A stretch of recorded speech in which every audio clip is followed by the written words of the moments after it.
एक गांव में गरीब आदमी रघु अपने बेटे मोहन और अपनी पत्नी गौरी के साथ रहता था। इसका एक छोटा सा खेत था जिसमें वह मेहनत करके अपना घर चलाता था, लेकिन वह एक नंबर का लालची किसान था कि मन में मैं लालच कूट कूट के भरा था।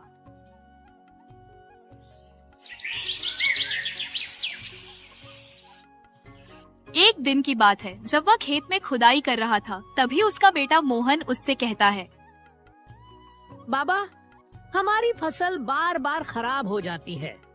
पड़ोसी रामस्वरूप की फसल तो कितनी हरी भरी होती है। क्या हमारी फसल कभी उनके जैसी नहीं होगी? बेटा, मेहनत से जो मिलता है वही सबसे अच्छा होता है। लालच मत कर, जितना अपने हिस्से में है उसी में संतोष रख। तू देखना, हमें हमारी मेहनत का फल जरूर मिलेगा। लेकिन बाबा, अगर हमारी फसल अच्छी नहीं होगी तो हम पूरे साल कैसे चलाएंगे? वैसे भी हमारे घर का खर्चा बहुत ज्यादा है। भगवान ने मेहनत करने के लिए हाथ दिए हैं, किस्मत का रोना रोने के लिए नहीं। बस कड़ी मेहनत करते रहो। बस मुझे भगवान पर भरोसा है कि वह हमें ज्यादा दिन उदास नहीं रखेंगे, क्योंकि भगवान के घर में देर होती है, अंधेर नहीं। दोनों बाप बेटे आपस में बातें कर ही रहे होते हैं, तभी वहाँ रामस्वरूप आ जाता है। उसे देखकर रघु रामस्वरूप से कहता है, भाई रामस्वरूप, तुम्हारी फसल हर बार इतनी अच्छी कैसे हो जाती है? तुम ऐसा क्या करते हो अपनी फसल में? अरे मेरी तो कभी अच्छी फसल हो ही नहीं पाती है।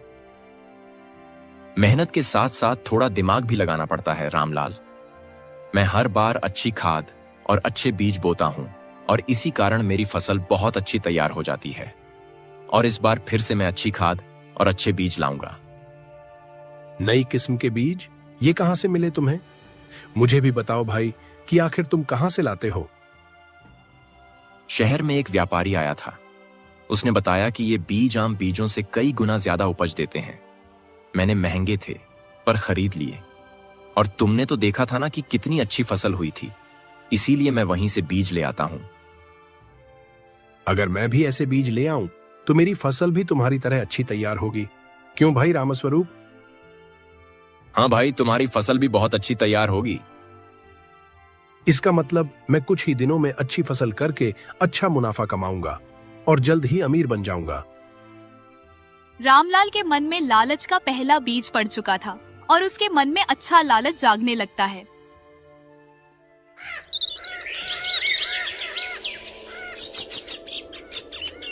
रामलाल घर आता है और अपनी पत्नी के पास उदास होकर बैठ जाता है। गौरी खाना बना रही थी। रामलाल को पास में उदास बैठा देखकर पूछती है, क्या हुआ? इतने चिंतित क्यों दिख रहे हो? अरे पहले कभी मैंने आपको इतना ज्यादा चिंतित नहीं देखी हूँ। आखिर बात क्या हुई है? रामस्वरूप के खेत की फसल हर बार अच्छी होती है और कितनी हरी भरी होती थी। उसने नए बीज लिए थे और उसकी फसल दुगुनी हो गई। यह बात उसने आज मुझे बताई है। पर वो बीज महंगे थे ना? हमारे पास इतना पैसा कहाँ है जो हम लोग वह बीज खरीद सके? अरे उन बीजों को खरीदने के लिए अत्यधिक पैसों की जरूरत होगी। अगर हम कुछ पैसे उधार ले लें तो शायद वह बीज खरीद पाए जी, और अपनी अच्छी फसल उगा पाएंगे। और अगर हमारी फसल अच्छी हुई तो अच्छा मुनाफा भी होगा। कर्ज लेकर खेती करना ठीक नहीं रामलाल। पहले ही हमारा गुजारा मुश्किल से चलता है, और अगर समय पर कर्ज नहीं चुका पाए तो शायद हमारा खेत और घर भी हमारे हाथ से जा सकता है। और इन सब से बचने के लिए मुझे एक ही रास्ता दिखाइए। एक ही रास्ता दिखाई दे रहा है, और वह है कि हम कर्ज न लें। तुम हमेशा डरती क्यों हो?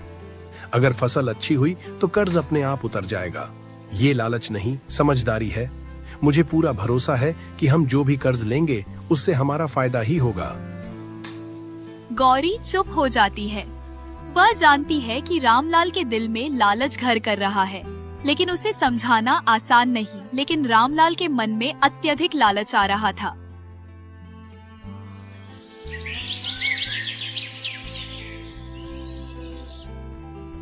रामलाल अपने गांव के साहूकार के घर के लिए जाता है। और गणपत लाल एक अमीर आदमी है जो गांव के कई किसानों को ऊंची ब्याज दर पर कर्ज देता है। लेकिन आप रामलाल भी उसी के पास गया था। अरे रामलाल भाई, आज इधर कैसे आना हुआ? कुछ काम है क्या? मुझे थोड़े पैसे चाहिए खेती के लिए, क्योंकि मुझे इस बार अच्छी फसल उगानी है और अच्छा मुनाफा कमाना है।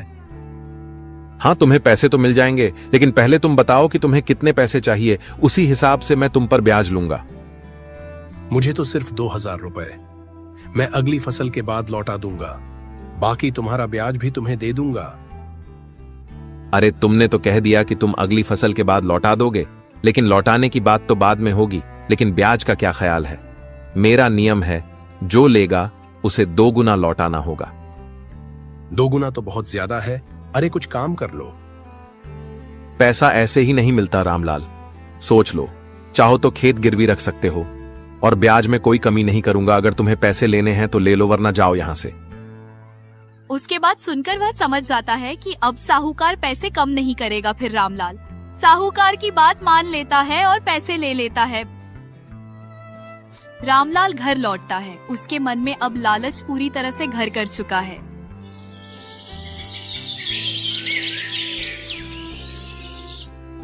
क्या हुआ? तुमने उधार ले लिया? मुझे तो तुम्हें देखकर ऐसा ही लग रहा है कि तुमने उधर तो ले ही लिया होगा। हाँ, लेकिन अब हमारी फसल भी रामस्वरूप से अच्छी होगी।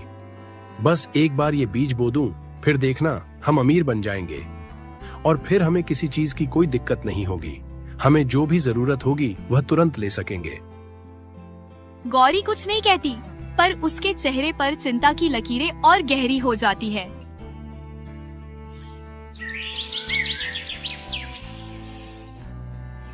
अगले दिन सुबह होते ही रामलाल बीज लेने के लिए जाता है।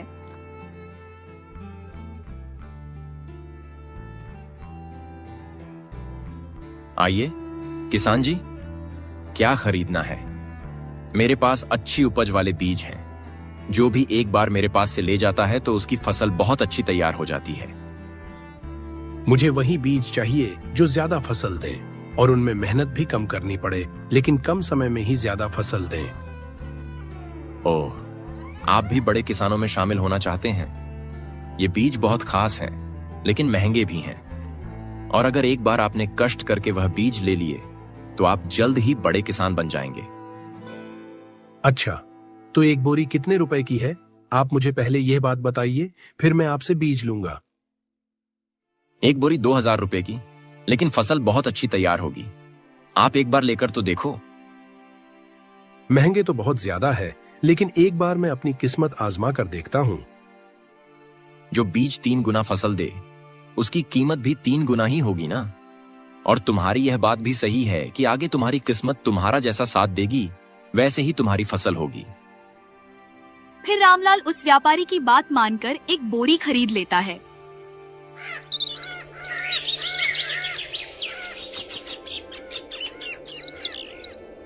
और घर में लाकर रखता है। फिर अपने बेटे से कहता है,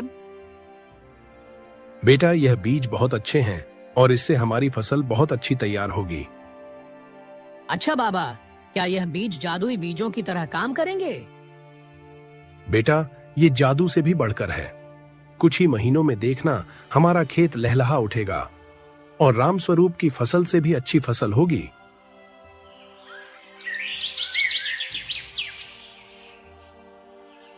रामलाल नए बीजों को पूरे खेत में फैला देता है।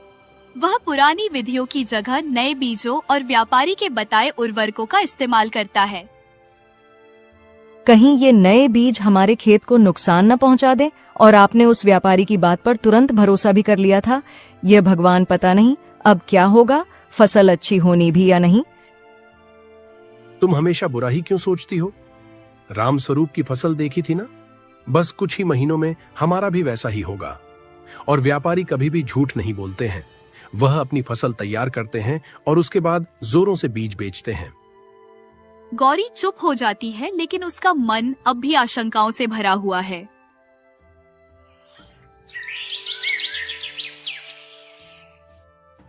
फिर धीरे धीरे करके 1 सप्ताह हो जाता है, लेकिन रामलाल के खेत में एक भी बीज नहीं उगा था। तो वहीं पड़ोस में खड़ा रामस्वरूप उससे कहता है, अरे भाई रामलाल, तुमने बीज अच्छे से बो दिए थे ना, लेकिन पूरा 1 सप्ताह हो गया है बीज बोए हुए और तुम्हारे बीजों में से अभी अंकुर तक नहीं निकले हैं। आखिर क्या बात है कि तुम्हारे बीजों ने जमाव नहीं लिया है? अरे रामस्वरूप, नए किस्म के बीज हैं तो थोड़े समय में जमाव लेंगे, लेकिन सोना उगलेंगे।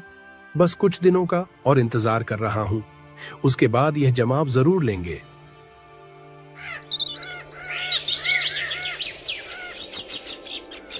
ऐसे ही धीरे धीरे पूरा 1 महीना बीत जाता है, लेकिन रामलाल की फसल नहीं उगी। पास हो गया था कि उसे खराब बीज मिले हुए थे। हे भगवान, तेरा कैसा अन्याय है। मैंने सोचा था कि यह फसल अच्छी तैयार हो जाएगी तो मैं 1 पैसे वाला आदमी बन जाऊंगा और मुझे यह गरीबी भी नहीं झेलनी पड़ेगी। लेकिन आपने मेरे साथ बहुत गलत किया है, मेरे बीजों को ही नहीं उगने दिया है। अब मैं क्या करूंगा और अपने घर में अपनी बीवी और अपने बच्चों को क्या मुंह दिखाऊंगा? और फिर मैं साहूकार का पैसा कैसे वापस कर पाऊंगा? अब मुझे तो ऐसा लग रहा है कि मेरा खेत भी मेरे से कर्ज पर छीन लिया जाएगा। अब रामलाल को बहुत चिंता और दुख हो रहा था कि उसने एक तो पैसे कर्ज पर लिए थे और दूसरी उसकी फसल भी नहीं उगी। रामलाल बड़े उदास मन से घर वापस लौटता है।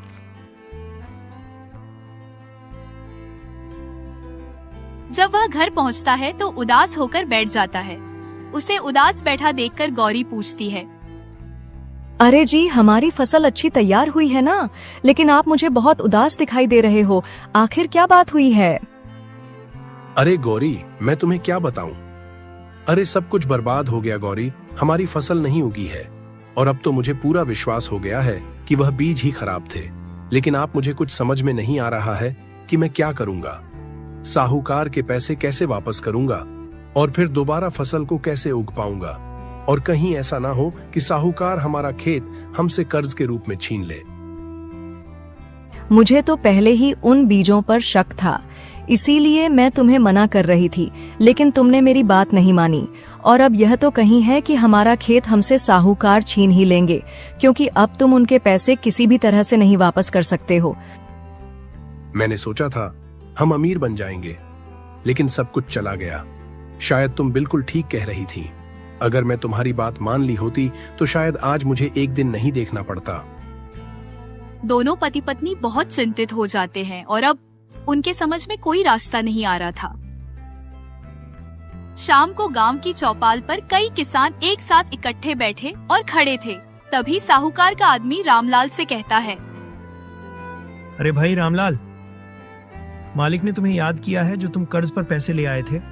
वह पैसे अब चुकाने का समय आ गया है, तो तुम मेरे साथ चलो और साहूकार जी के पैसे लौटा दो।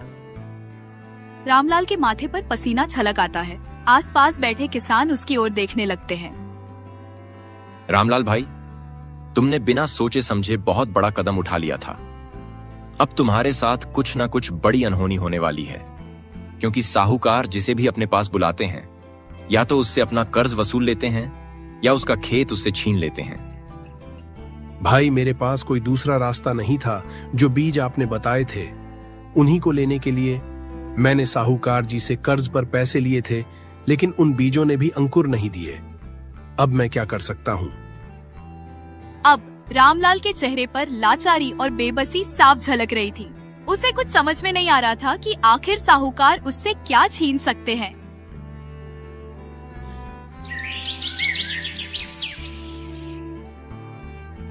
रामलाल साहूकार के पास पहुंचता है तो साहूकार रामलाल से कहता है, और भाई रामलाल, तुम्हारी फसल कैसी हुई है? अच्छी हुई है ना? साहूकार जी, सब बर्बाद हो गया, कुछ नहीं रह गया मेरे पास। मैंने जिन बीजों को अपने खेत में बोया था वह बीजा खराब निकल गए और उनमें अंकुर ही नहीं आए। ओह, बर्बाद हो गया? तो क्या मैं भी अपना कर्ज भूल जाऊं? शायद तुम यही बात कहना चाहते हो ना रामलाल? नहीं साहूकार जी, मैं आपसे यह नहीं कह रहा हूं कि आप अपना पैसा भूल जाइए। मैं तो बस आपसे यह कहना चाहता हूं